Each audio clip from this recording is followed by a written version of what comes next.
Coming up, State of Business, sponsored by IWS Aviation.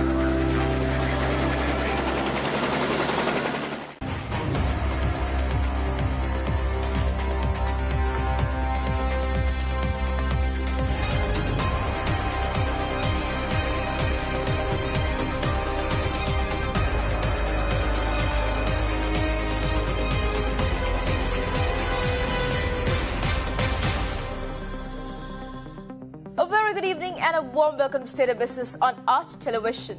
I'm Heshain Ali. Let's have a look at the headlines first. The Adani Group received the cabinet nod to join in Sri Lanka's Western Container Terminal development project. International Trade Centre will always stand with the Sri Lanka's trade policy, ITC local representative assures. News in detail. The Cabinet of Ministers has approved the proposal to develop the West Container Terminal on build, operate and transfer basis for a period of 35 years as a public-private partnership with Adani Ports and Special Economic Zone Limited and its local representative John Keels Holdings and the Sri Lanka Ports Authority. Co-Cabinet spokesman Minister Kehelia Rambukwala revealed this today morning, briefing the media over the decisions taken by the Cabinet of Ministers yesterday. That MOC was signed and agreed by the former government and the ministers, but we were able to convince them. We were able to engage with diplomatic discussions with the relevant countries and said agreed upon a solution to do away with the East Terminal. And they agreed quite candidly, and then we were able to settle that issue. But in the Saubhagya Idiridakma, the policy statement of the government very clearly states on the page 58, it says, Batahirapante, that is the West Terminal, that we will have a public-private partnership. If we need some foreign partners, that we will get the foreign partners involved in it. So we have made that offer on the basis of the previous agreement to the Japanese government as well as the Indian government. And there have been a response from the Indian government suggesting that they have suggested a particular company. The Japanese government has not yet suggested a thing. So we will act in accordance with that agreement, plus the future of it, as in so far as on our policy statement. So we are not deviating from our policy statement. We will be keeping to our policy statement. And of course, with regard to the East Terminal, we had some objections to it. And we as a democratic government, we gave a hearing to it, and we were able to engage ourselves with the relevant authorities and get that waived off. Cabinet spokesman Minister Kehelia Rambukwala further explained the troublesome situation over the East Container Terminal was sorted out after discussions with the engaged parties. Minister Rambukwala also said that Indian government has already named Adani Company as its representative and waiting for Japan's representative for the development project at the West Container Terminal.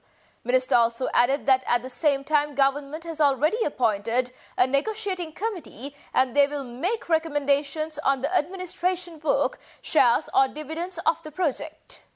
In keeping with the agreement entered in 2017 and the MOC entered in 2019, that we have an obligation. Of course, there were some agitations in the country with various sectors. So that we engage with the relevant authorities on the other side, other part of the agreement, and then we came to conclusion. And then many of the people, agitators, said that, you can give the West Terminal, which is also in the Saubhagya, the policy statement.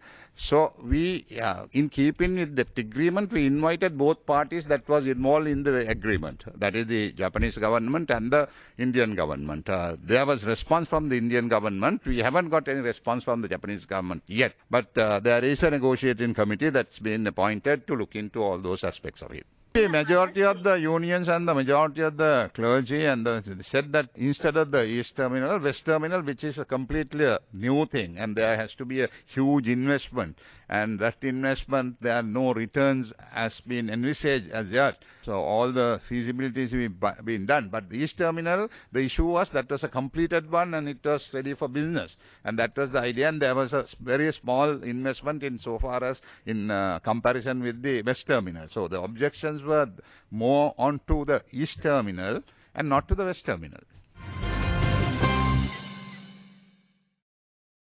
CIPM Sri Lanka held its 2020 graduation ceremony at the BMICH Colombo last week, where over 800 graduates from the CIPM Business School received their well-deserved honours. Minister of Public Security Sarath Weerasekara and State Minister of Money and Capital Market and State Enterprise Reforms Ajit Niwad Cabral participated as the chief guest for the morning and evening sessions.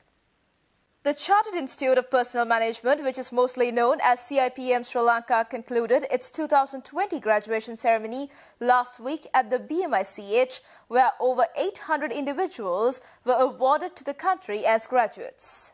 The graduates mainly represented students who followed the MSc in Human Rights, Management and Development from the University of Salford, Manchester, UK.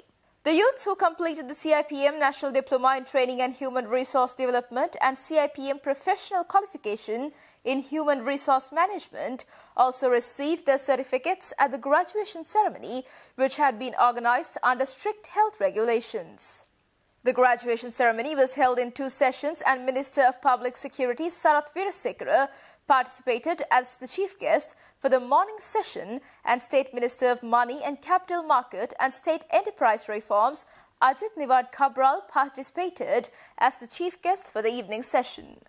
Sunmatch Company Director Gauri Rajan, Lanka Hospitals Group Chief Executive Officer Deepthi Lakwarachi were the guest of honours for the sessions. This year's graduation ceremony has been themed as the ceremony which was held under the timely theme of transforming the world of work, and CIPM President Jayant Tamarasinghe and his team attended the sessions. MADI Sampad.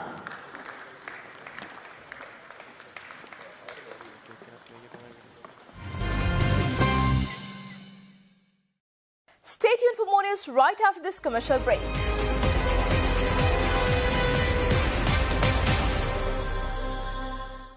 වැඩි දෙනෙකුට තෑගි දෙන්න අපි සූදානම්. සුපිරි වාසනාව. තෑගි රටා වෙනස් වුණා. තෑගි වැඩි වුණා. දිනන්න පහසු වුණා. අපි අලුත් වෙලා. සුපිරි වාසනාව හඹා ගියොත් දිනුම්. NLV ජීවිතයේ සේනයට වාසනාවේ ආශිර්වාදය. මගේ ආදරණීය වාහනය ආදරෙන් සුරකින්න මම පාවිච්චි කරන්නේ එකෝ ටැබ්ලට්. ඔයාලගේත් වාහනයට බය නැතුව එකෝ ටැබ්ලට් පාවිච්චි කරන්න. ඔබගේ ආදරණීය වාහනය ආදරෙන් සුරකින්න එකෝ ටැබ්ලට්ස් භාවිතා කරන්න.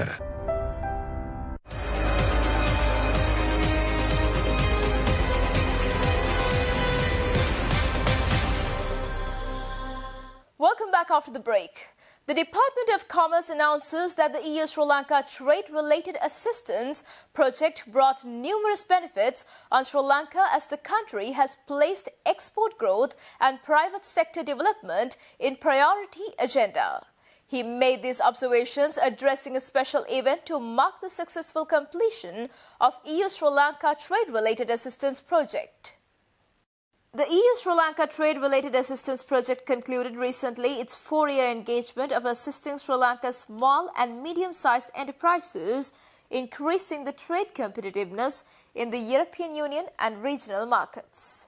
The project had assisted Sri Lanka to integrate the policies and regulatory reforms of the World Trade Organization, allowing SMEs to make the most of the potential opportunities wrestling from the EU's GSP+. Further, the project has also provided trade capacity building and technical assistance with a strong focus on training and skills development. The trade policy component that was for the strengthening the capacity of the public sector, so including the Department of Commerce, where it was giving the facilities and the assistance, particularly for my department, to strengthening the functions of the the trade policy formulation, trade policy implementation, and the trade negotiations. International Trade Centre assures that it will be assisting the government of Sri Lanka in its trade and investment opportunities. A representative to the International Trade Centre, as well as the National Project Coordinator for the EU-Sri Lanka Trade-Related Assistance Project, Dayaratna Silva, gave this assurance at a function held in Colombo last week.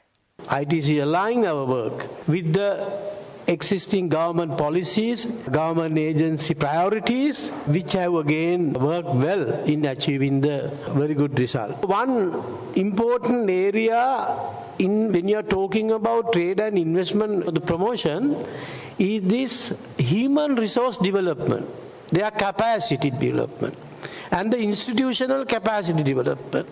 This has been a core element of the project.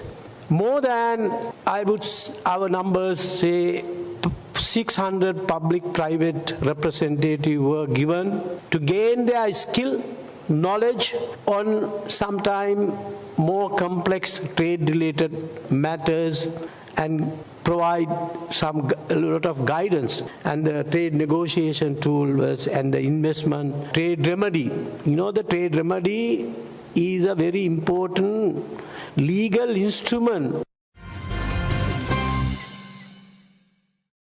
Treasury Secretary S.R. Artikala announced that country's quarterly income tax filed for the 2020 last final quarter had exceeded the 2019 number despite some lower rates. Addressing the media recently along with State Minister Ajit Niwad Cabral, he added that some taxpayers had also opened new files and economic activity was starting to pick up.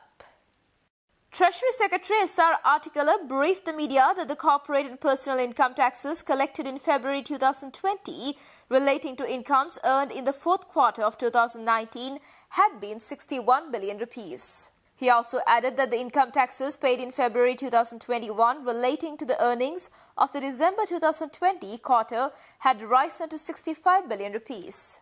According to the Finance Ministry Secretary, the 2019 final quarter was a normal period before coronavirus hit the economy, whereas the 2020 December quarter was during the COVID-19 second wave.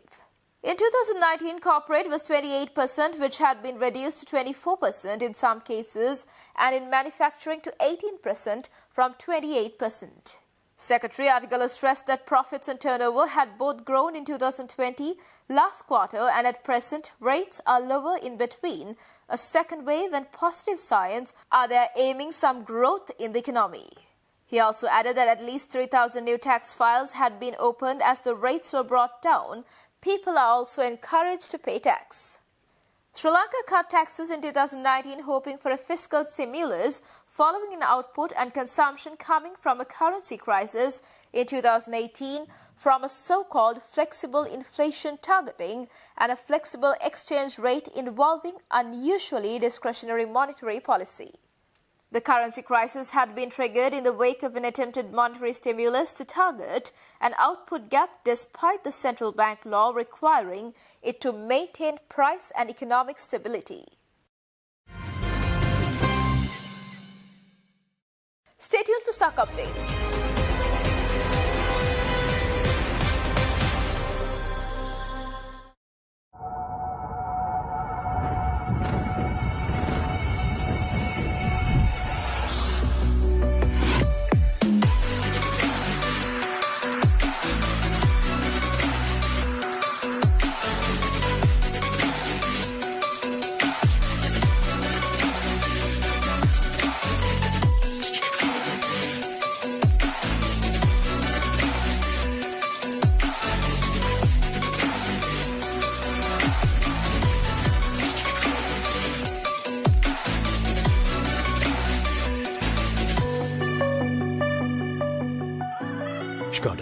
Simply clever. Businesses in this day and age require the best communication solutions to be connected anywhere and anytime. Our technologically advanced long-distance radio devices operate even in the most challenging and harsh environments, designed for dust, water, and drop resistance. The push-to-talk function is designed for convenience, ensuring clear and uninterrupted communication between multiple devices. Dynacom Engineering, a subsidiary of IWS Holdings, is a licensed service provider of the best push-to-talk long-distance wireless communication systems, approved by the TRC and the Ministry of Defense.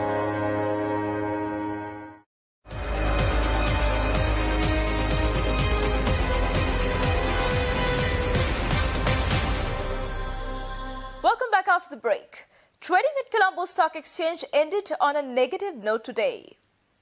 The share price index dropped by 96.32 points to close at 7,341.81, and the S&P SL20 dropped by 52.18 points to close at 2,912.12. The turnover was 1.9 billion rupees and over 66 million shares were traded. Up next are forex rates.